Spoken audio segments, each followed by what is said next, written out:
into the future of work and voices of impact. I'm a host, Pooja Jirge, Assistant Editorial Chief from India Best Location. So, the podcast here where we sit down with the most forward thinking leader who is redefining how work gets done. So, today's episode is one you don't want to miss. We are deep diving into the world of next generation HR leadership with a powerhouse guest, which is none other than Mayada Maged. She is a managing partner at Staff Arabia, a global HR straight and award winning people leader and a passionate advocate for women empowerment. With a remarkable track record across the Middle East and beyond, Maida has redefined what it means to lead with a purpose, inclusion, and innovation. In the exclusive feature from our series, Most Influential Women in HR Shaping Tomorrow's Workspace 2025. Maida takes us inside her journey from building high impact people strategies to smashing barriers for women in leadership. So grab your headphones and get ready to be inspired by real talk, real leadership, and real change. So we have got some questions lined up for you. So let's jump in there. So Maida, you have had such an inspiring journey through a global HR leadership. What was your why when you first stepped into world of HR? Thank you so much, Pooja, for this very nice introduction, and thank you for this opportunity. Out of your question, let me tell you that I'm naturally driven person. I also natural from the very beginning thinking of being a mentor.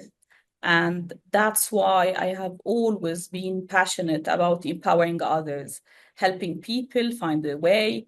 And this is the simple meaning of human resources. So, whenever this passion is what shaped my journey, I feel each and every single day that I am achieving something in the human resources. And that's why this was my first and very beginning choice. And it is being proved each and every day. Okay, thank you. So, moving on to next question, which is from your perspective, how has the role of HR evolved over the past decade, and what trends are you most excited about in 2025? Very good. That's why I told you that I have joined the HR for a purpose, and today it is not only an HR field, it is also the HR outsourcing overall as a section and industry. I was drawn to HR outsourcing because of how it was evolving, and that's why, especially payroll solutions, definitely.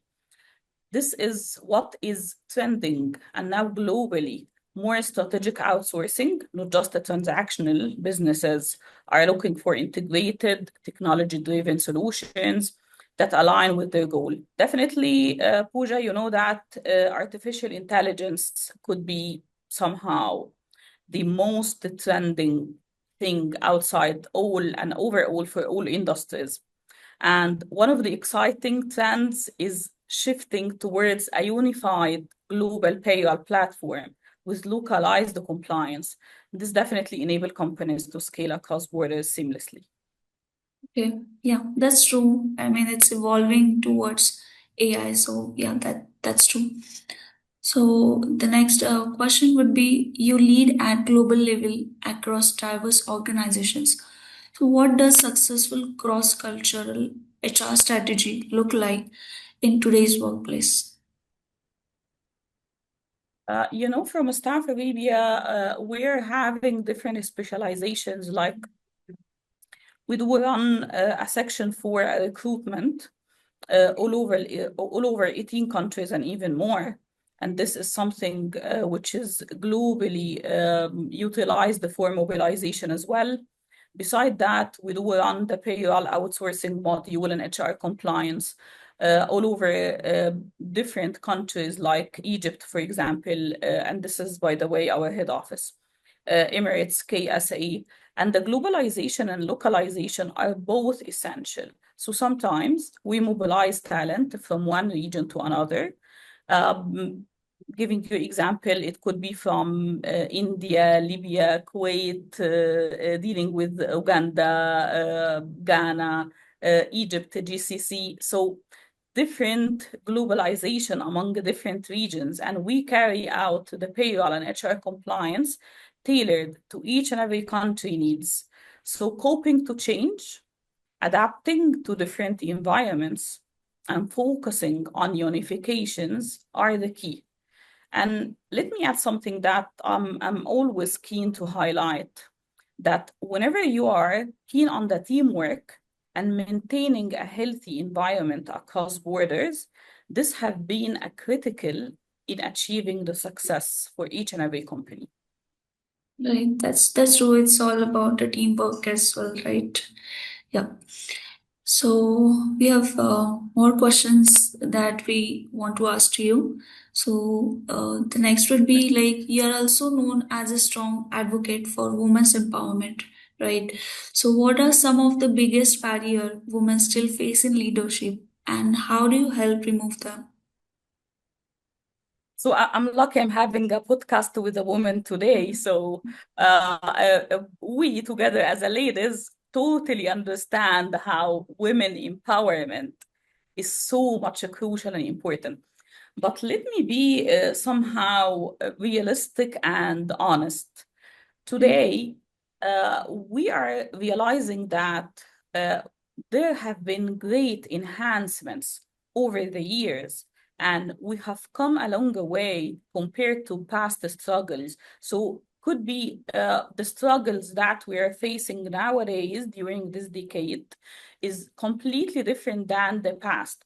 And the progress that we are seeing is a thank you for the powerful advocates who empowered women along the past years. So today, this is our role, and the challenges definitely still exist and vary by location as well. So I think that one common barrier is, which is still very obvious each and every time I'm seeing inside the market, which is the lack of awareness of women capabilities and reducing her role to stereotypes.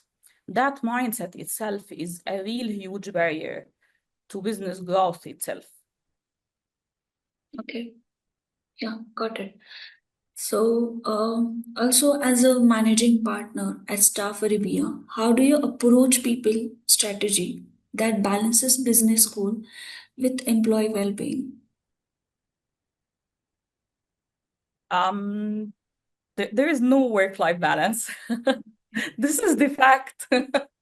However, Yeah. yes, definitely. Well, let me tell you that whenever we say a work-life balance, this could be one of the hardest questions that you can ask me today. Out of my today position is totally different than the past years. So today, as a managing partner, I do really realize how being into a work-life balance for me and for the employees as well, not only me, definitely, for the whole environment and the culture for the company. It is really hard. But let me take you to the concept itself that is common based. Should we, in order to apply the work-life balance, should we tell employees do not work on weekends, do not work on holidays to maintain your work-life balance, just to switch off your mobile phones to have this work-life balance? We can have it on a totally different concept, especially when you are in my position as a service provider. So it will definitely be hard to balance. However, I am advocate for a human first environment with a flexible mindset and results driven management. And I believe that this is the real key to create this balance effectively and efficiently. Not only mentioning that we do have a work life balance, but realistically, still, we need to be having the ongoing, and we need to admit that the ongoing struggle is definitely on continuous basis, and we should always seek to enhance it over time. Yeah, that's actually a hard question, I would say you answered That's to. the fact. And yeah, so thank you. The next question would be, how do you personally stay inspired, focused, and recharged while managing such a high impact roles? You'll be surprised. Yeah, I will tell you, know yourself. Who knows you better than you? Today I'm passionate about what I'm really doing. So I always feel the adrenaline and enthusiasm whenever I am doing what I love and doing what I'm passionate for. Although recharging is definitely a must. So I always surround myself with positive people, clear people, transparent people who always keep me going. And definitely I love traveling a lot. So I do this all the time. right. And the self motivated as well. Yeah, thank you. So, next question would be, what does a people first culture mean to you? And what advice would you give to leaders trying to build one? It is definitely could be simplified whenever you are going to or arriving to your office happily without any let me be very much simple. You could say that without any psychological confusion. So I do really advise for uh, always seek the journey, not the destination. So whenever you're reaching the destination, that's it. The full experience and the full pleasure that you enjoy this experience itself more than focusing solely on the bottom line. And here I mean by bottom line is not only financial, I mean your objective overall. So enjoy the journey, not only the destination. Right, that's true. Thank you. So, you have won multiple global HR awards. So, which Yes. recognition means the most to you and why? Yes, too. I have got multiple awards, but and definitely Staff Arabi as well have got lots of awards, which is I can consider that we have professional business awards, and I have as well individual awards. Although each and every one really means a lot to me. So I can consider that the most remarkable so far was the latest one in Dubai by Fortuna Global Awards for Business Excellence as the HR Leader of the Year.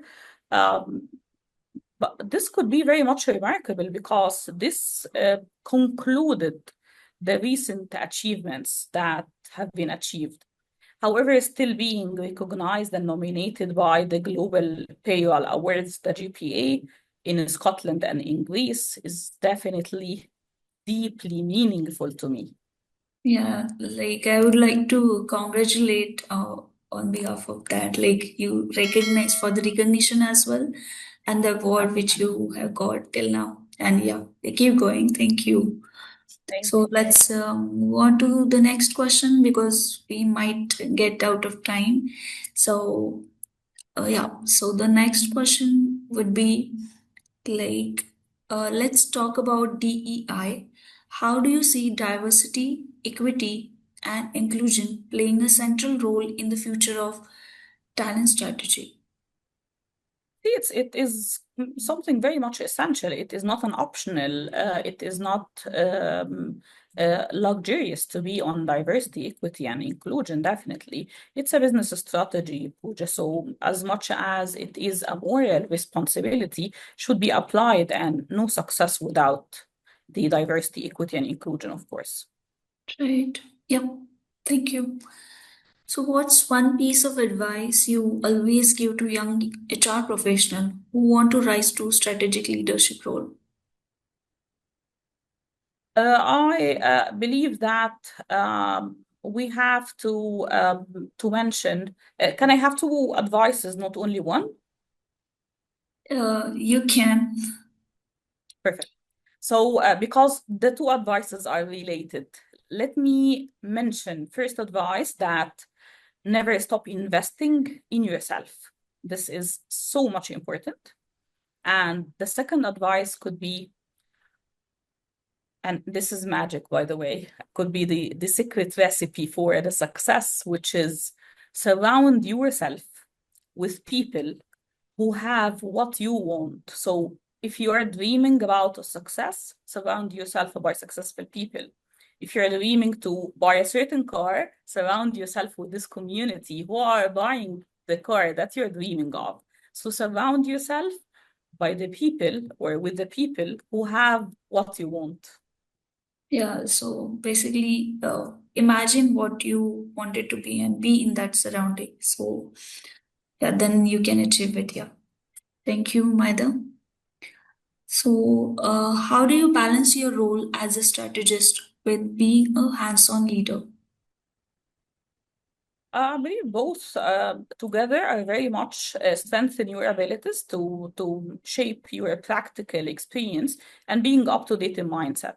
Once a day, I was like pursuing my master's, and fortunate I have learned from professors who were not just academic but also hands on, and that made a huge difference. The key is knowing when to zoom in and when to zoom out. So understanding theory is important, but real world application brings it to life. Yeah, that's true. So, can you share a leadership moment that truly shaped your career or taught you something you still carry today? 20 years experience spotting on a certain moment could be so much hard. However, one of the most transformation projects that could be considered as majorly um, a spot on the leadership transformation was a launching for a global client during their transformation phase, and this was essential phase for them with a massive headcount. At the same time, it was not only just a client transformation, but it was as well having the implementation in a very limited timing, and this impacted our in-house staff as well. However, the pace of expansion was very intense and happening in parallel with the implementation. It was a real huge challenge. But today, we manage over 40,000 headcount in That's payroll and great. HR compliance, yes, which is definitely powered by the latest technology and one of the best experts team, many of whom lived with me this experience. And this was a transformation not only for me, but also for the whole organization. Yeah, that's really great to hear that. Thank you. Thank you. So, what are some common HR misconception you had like to debunk on behalf of the industry? Very good question, but I will focus more on the misconception for the outsourcing within the human resources business field, which is simply uh, being thought as an administrative and only about cost cutting. So the misconception here is that companies can just hire in-house and do the same job. My response is simple: do what you do best and outsource the rest. Through Yeah, outsourcing brings real cost efficiency, and because you are engaging a specialist, HR is not just a data or admin, it is a deep specialization requiring a proactive, preventive strategies, not reactive fixes, which is definitely the real value. yeah, right. That's true. So, what's next for you personally and professionally? Any exciting project you're looking forward to in 2025? Course, I'm always setting new objectives, which is the something for impacting the success. And I'm currently in a new phase of exposure and reflection, investing my time and energy in supporting those who are truly keen to succeed. It is about paying it forward and creating impact beyond day-to-day business. So at the same time, I have started setting my next 5 year objectives and aligning with my personal and professional goals with a bigger vision for growth, leadership, and contribution. Yeah, it's great to hear that. Thank you. Yeah.